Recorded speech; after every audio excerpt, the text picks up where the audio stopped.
What's up, everybody? It's your boy Jay coming back again with another stream tonight. Got a few stories for you guys. Obviously, going to get into the Oppenheimer review. Crazy movie. It was lengthy, but it was worth it.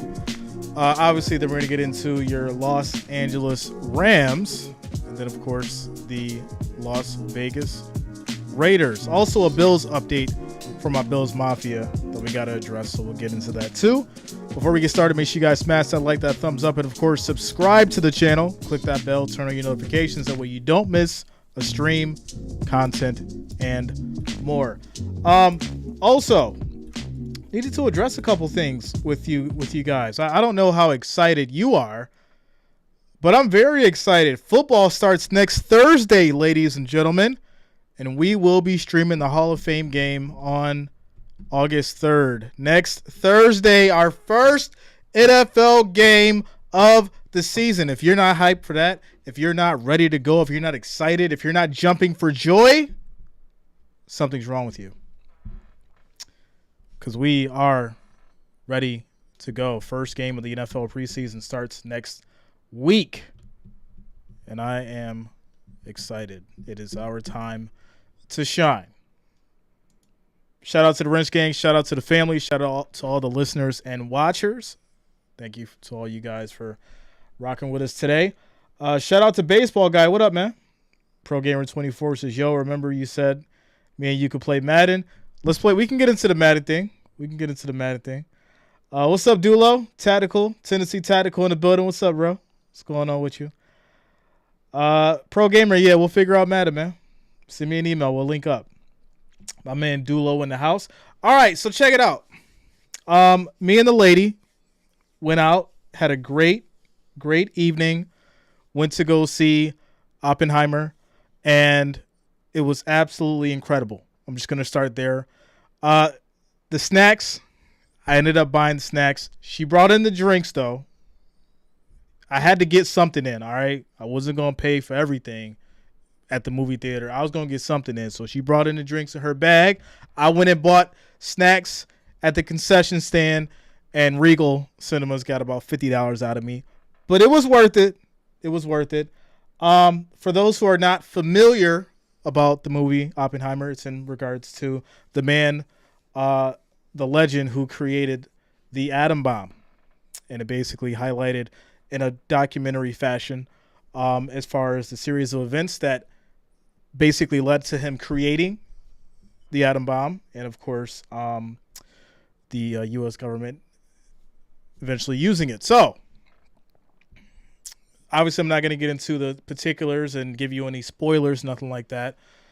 One of the biggest things that I want to give Christopher Nolan credit for is the ability to write this movie. I mean, when I go back and I think about a movie like Inception, which was wrote and just an amazing screenplay, the cinematography, the way that it was directed, just everything about the movie Inception was incredible.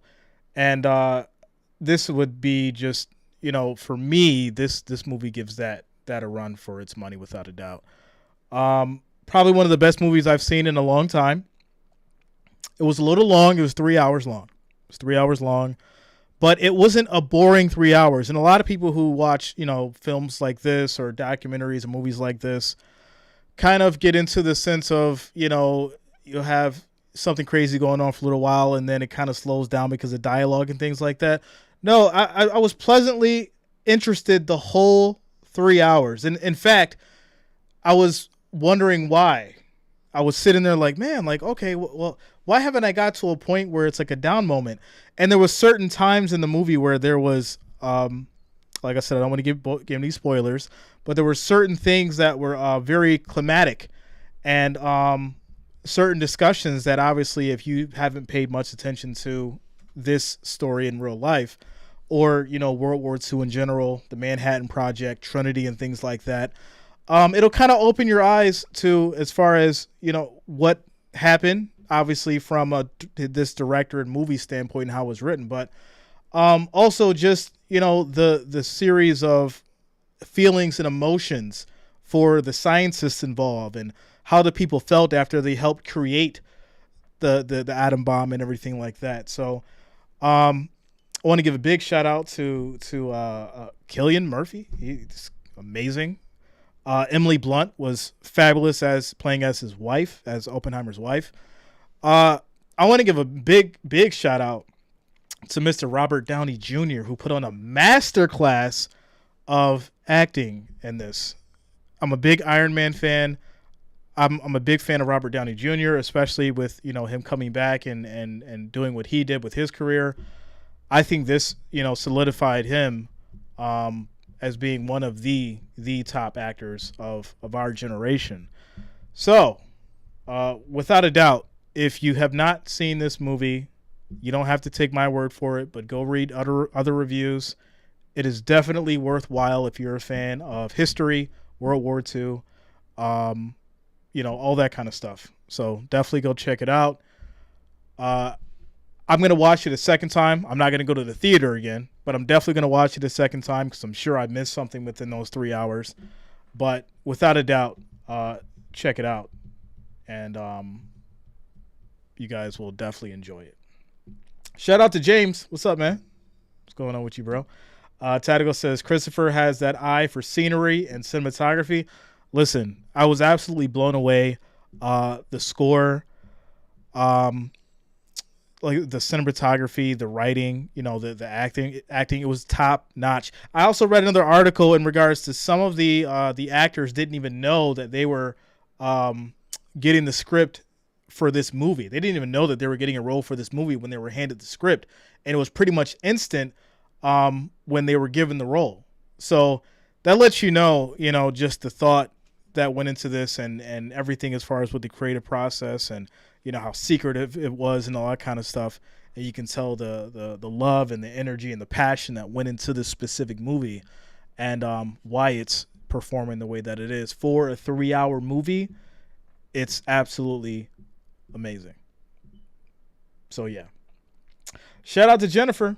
What's going on with you? Dulo, yeah, man, tap in. Definitely tap in. RDJ is the force multiplier. Listen, Robert Downey Jr., like I said, the man put on an absolute masterclass of a performance in this movie, and you will not be let down. In fact, when you watch a movie and an actor or an actress plays a scene so well that you actually start feeling a certain way yourself towards them in real life? I felt that when I left the movie. Go watch it. You'll see what I'm saying. I promise you, it's something to check out and spend your time with, without a doubt. Without a doubt. Shout out to Sheila, says, love Robert Downey. He conquered a lot and overcame which most don't. And that's why I respect Robert Downey Jr. It takes a lot to overcome addiction. It takes a lot to overcome adversity. And he was actually able to do both. So without a doubt, shout out to him. And I'll be honest, I don't know if he could top anything, top this with anything else. I'm not sure. It was very good. I promise you. It was very good. All right. Speaking of very good, well, Mr. Matt Stafford and company. Matt Stafford was actually asked to renegotiate his contract, and he said, no, I'm holding on to all my money. And rightfully so. He earned it. They signed on the dotted line. He's getting paid his money. Well, how does that fare with what's going to happen next year? Listen, we obviously know that the Rams won a Super Bowl. Could they get another one is what's in question. Is this Rams team actually viable in the upcoming 2023 season? Well, let's get into it. Let's take a look at the depth chart and then get into the schedule. Well, as for your starters, you got Mr. Matthew Stafford, running back Cam Akers, Sony Michel in the second, which I really, really loved Sony Michel when he was with the Patriots. I hated the Patriots for obvious reasons, but Sony Michel was just a beast in his prime. Mr. Cooper Kupp, one of the best wide receivers in the league, followed up by Demarcus Robinson. Van Jefferson as well, Tutu Atwell, Austin Tremel. And then for your third wide receiver on the third, it's going to be Ben Skronik, who had a decent year last year. Followed up by tight end Tyler Higbee. Left tackle is going to be Joe Noteboom. Left guard Steve Avila. Center is going to be Brian Allen. Right guard Coleman Shelton. Right tackle Rob Havenstein. Getting into the defense, Kobe Turner, Bobby Brown III. Crack is whack. Shout out to Aaron Donald. Y'all know Aaron Donald's a beast. Mr. Byron Young, Ernest Jones, Christian Rosboom, Michael Hocht, Robert Rochelle, Jordan Fuller, Russ Yeast, and Mr. Kobe Durant. As for your special teams, you got Tanner Brown, Ethan Evans, Tutu Atwell for the punt return and kick return, and then Alex Ward is your long snappers. All right, get into the schedule. Let's take a look at this thing here. But before we get into this, let's look at last year. Obviously, getting into this, we'll see that week 1 they lost to the Bills 31-10. Stafford had 240 yards. Henderson Jr. had 47. Cooper Kupp had 128 yards. We were absolutely getting destroyed by Cooper Kupp. And, without a doubt, I definitely think he's going to put up the same numbers, if not more this year, if Matt Stafford, of course, can stay healthy. Followed up by a win against Atlanta, 31-27. But this was a close game. And let's be honest, you don't want to see close games with Atlanta. You normally want to blow this team out. Followed up by a win against Arizona, 20-12. Once again, another close game. Be it Arizona. A loss to the 49ers, 24-9. A loss to the Cowboys. One against Carolina. And then went on for a 6-game losing streak. Lost to 49ers. Lost to Tampa Bay. Lost to Arizona. Lost to the Saints. Kansas City. And then the Seahawks. Shout out to Patty. Getting over to the Raiders. They won in a 1-point game, 17-16. Getting over to Green Bay, 24-12. They won against Denver, 51-14, which was absolutely amazing. But hey, it was the Denver Broncos. Next up's going to be the Chargers, 31-10. Where they lost, and then the Seattle Seahawks 19-16 in overtime, which obviously Mr. Baker Mayfield came in and played shoddy. So Mr. Baker Mayfield is actually gone now. He's with the Tampa Bay Buccaneers. Some people believe in him. I do not, unfortunately. And we'll obviously get into that another time, but you guys know how that goes. Shout out to Dulo, says things got rough. Things got more than rough. They got absolutely terrible. The real question is this: whether or not the Rams can not only come back in a season where everything has changed, not only from a division standpoint, but just from, the NFL in general. When you look at all the rookies that have so much talent, when you look at the teams that are structured, contracts that have been restructured, I do feel like Stafford should have obviously, maybe restructured his contract to get a little bit more on defense. They're paying Aaron Donald a ton of money. He's only one man.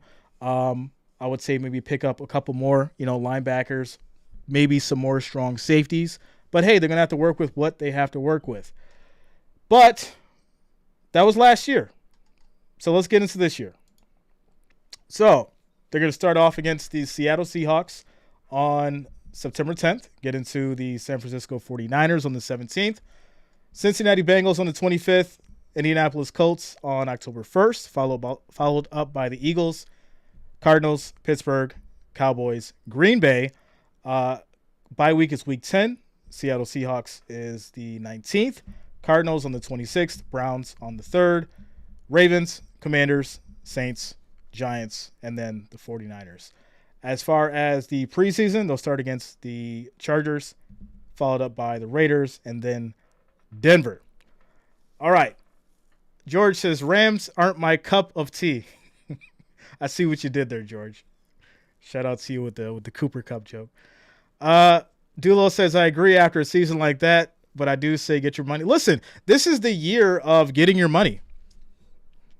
We see what's going on with running backs, right?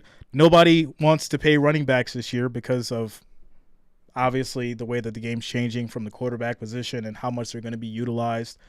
When you got people like Bryce Young, who's 5'10", who's going to run out of that pocket, what are you looking to pay your running back? The guy who's going to get beat up all season and not really be worth much in 4 years. That's the issue that we're having with the running backs and why they feel the way that they do and why the league doesn't want to pay them.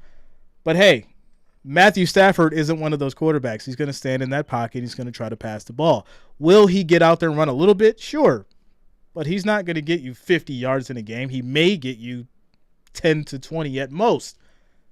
So, getting into the season, I got them going against the Seahawks, obviously week 1. This may be a 50-50 game. Both teams coming out to a strong start. Geno Smith and company is not to be overlooked. I really feel like people were so upset with me because I said that Geno Smith is ahead of Trevor Lawrence, but let's go look at they both only had 1 year, one good year.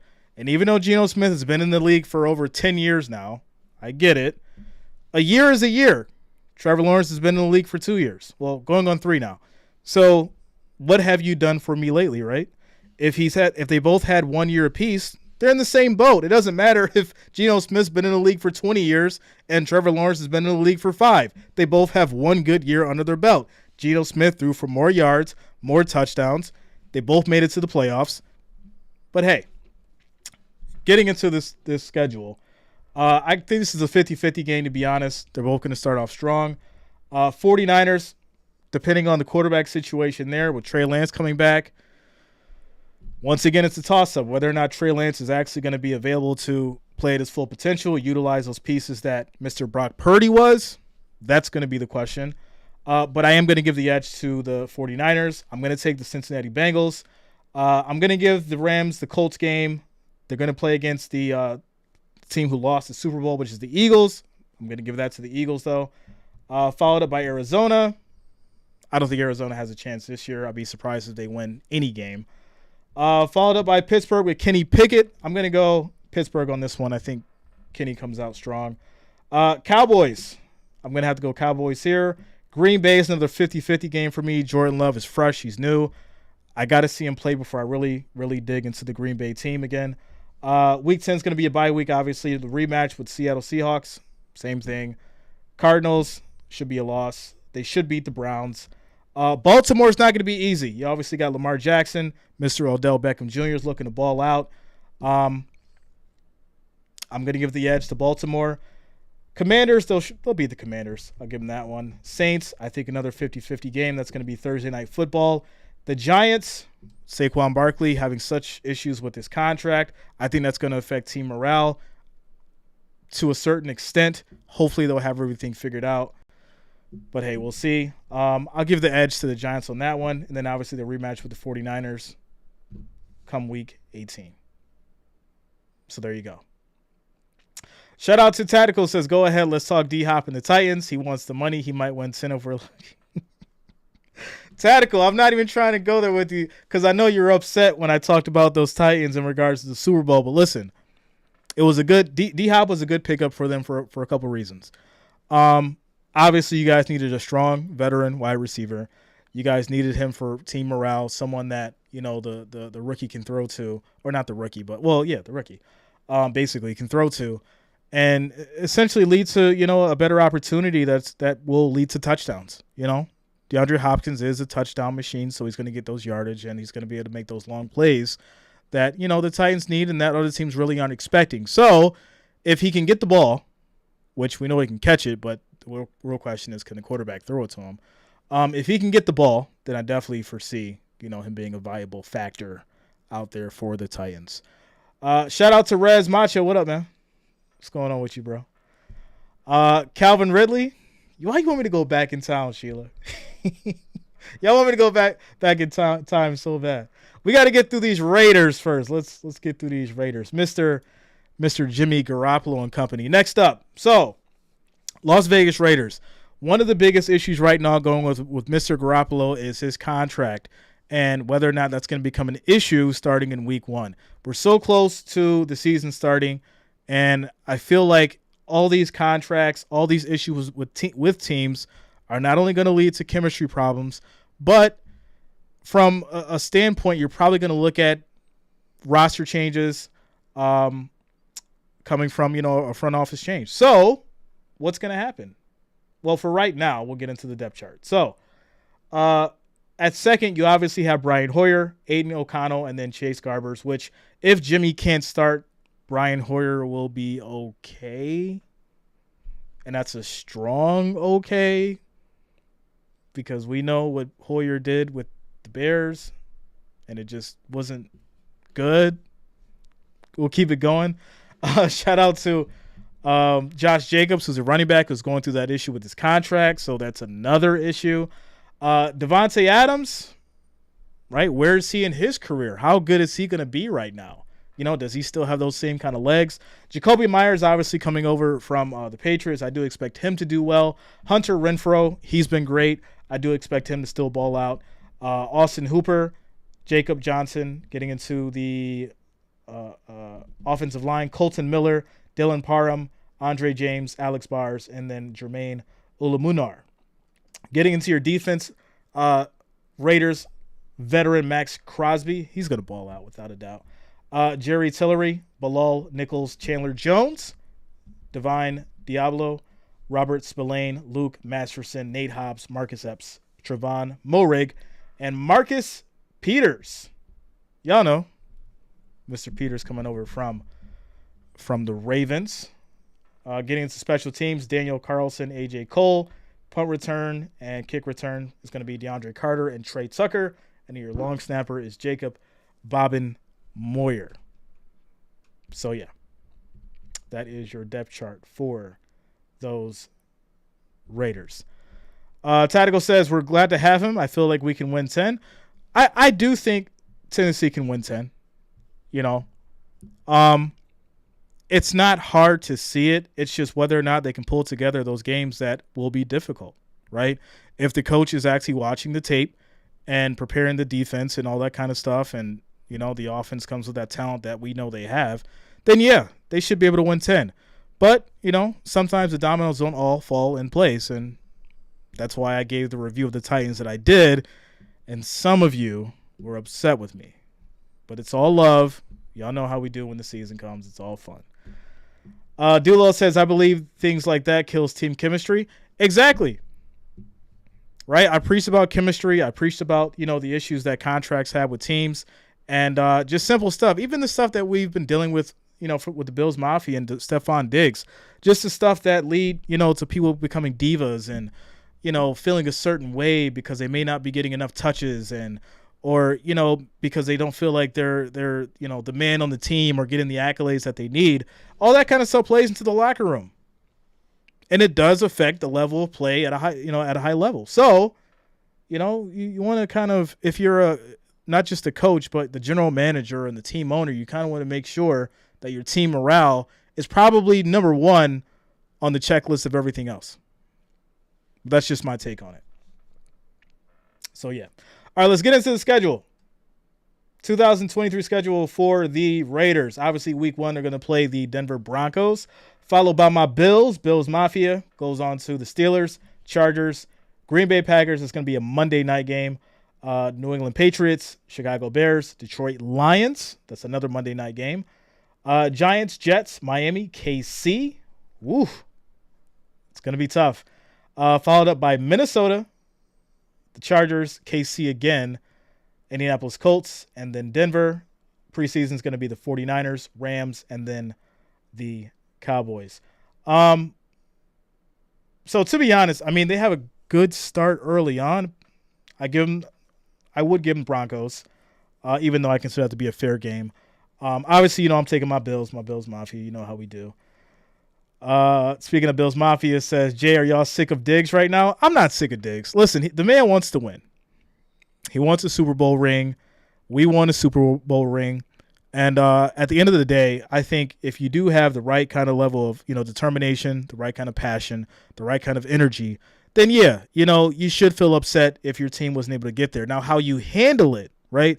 how you handle any kind of specific situation in regards to your anger, in regards to your emotions, is what determines your character. And basically how you respond to your team is what defines whether or not you're actually a good player or even a good human being for that matter, right? If I got up here and I was biased every week with the Bills, y'all know I rock my Bills gear, but if I was just 100% biased and emotional every time something didn't go our way, the streams wouldn't be fun. It wouldn't have any point, you know? So it's the same thing. When I watch Stephon Diggs act out and get upset and all that kind of stuff and create issues and problems in the locker room, it kind of turns me off to, you know, to the fact of not really being a fan, but just, you know, being overall excited about watching him play. It's like, let me go get the Gabe Davis jersey. Let me take off my Stephon Diggs and I'll go put on the Gabe Davis because I know he's just going to go out there and ball. And that's just my take on Diggs real quick. But let me get back to this. They'll follow up with the Steelers. I think this would be a Steelers game. Chargers, I'm going with Herbert for this one. Herbert's definitely going to ball out. I'm excited to see what Herbert does. Another 50-50 game against the Packers. New England Patriots. I think the Patriots will take this one. The Bears, I think it's going to be an even match. Another 50-50 game. Detroit Lions, I'm excited to see what Jared Goff does. I'm going to have to take the Lions. I'm going to have to take Danny Dimes and the Giants. I'm going to have to take the Jets. I'm going to have to take Tua and company if Tua's healthy with the Miami Dolphins. I'm obviously going to take KC, you know, the Super Bowl champions. They'll head into their bye week, week 13. They'll play Minnesota. I got to roll with Kirk Cousins on this one. Once again, Chargers, KC, it's not looking good at all for these Raiders. It's looking pretty bad. I will give them the Colts and the Denver game. But other than that, it's going to be a rough season for these Raiders. Hey, I could be wrong. Jimmy Garoppolo and company could string together something that we're all surprised by. But just from looking at this schedule here, if they don't figure it out fast, Josh McDaniels and company is going to have a long season. And we may see McDaniels somewhere else. So, yeah. Shout out to Big Ron in the building. What's up, man? What's going on with you, bro? Shout out to all you guys. I hope everything's been going well for you, Ronald. And we have been keeping you in our prayers in regards to your family situation. So shout out to you, and thank you for stopping in. So, Tennessee Tactical says that Raiders schedule is a monster. Yeah, past week 7, it's going to get rough. They'll start that Monday night against the Lions, and then it's all downhill from there. So their work is definitely cut out for them. Duke says, Jay, you see the women's USA soccer team refusing to sing national anthem? Listen, I try not to be political, and y'all always put me in these situations, and you wonder why I go the other route. All right, so listen. The problem with that is you're going to have certain people feel some kind of way in regards to, you know, being a part of the country and them not being proud of it. And then you're going to have other people seeing it as a right to, you know, their freedom of speech in regards to, you know, their views and their morals and how they feel about specific issues and agendas. And that's the biggest problem with, you know, I want to say politics in general, right? If we left politics out of sports, what would sports be, right? It's kind of like taking out the emotion. And that's just the reality of it. It's another hot topic. It's another issue to create divide, and it's another issue that leads to people talking. That's all. You know, the reality is this. If you believe in your country and you love your country, then, you know, stand up for it. And that's the reality, right? Don't represent, right, shout out to Tactical, don't represent a country that you hate at the end of the day, right? If you can't support your country, why play for the team? It's USA Soccer, United States of America. The national anthem is the United States of America. So if you can't support the anthem, why would you support the team? But hey, I'm going to leave it there before we go a little bit more deeper because you know how you guys get. I'm about to get up out of here, ladies and gentlemen. As always, It's been a great show. And make sure you guys smash that like, that thumbs up, and, of course, subscribe. It's your boy Jay. I will see you all tomorrow.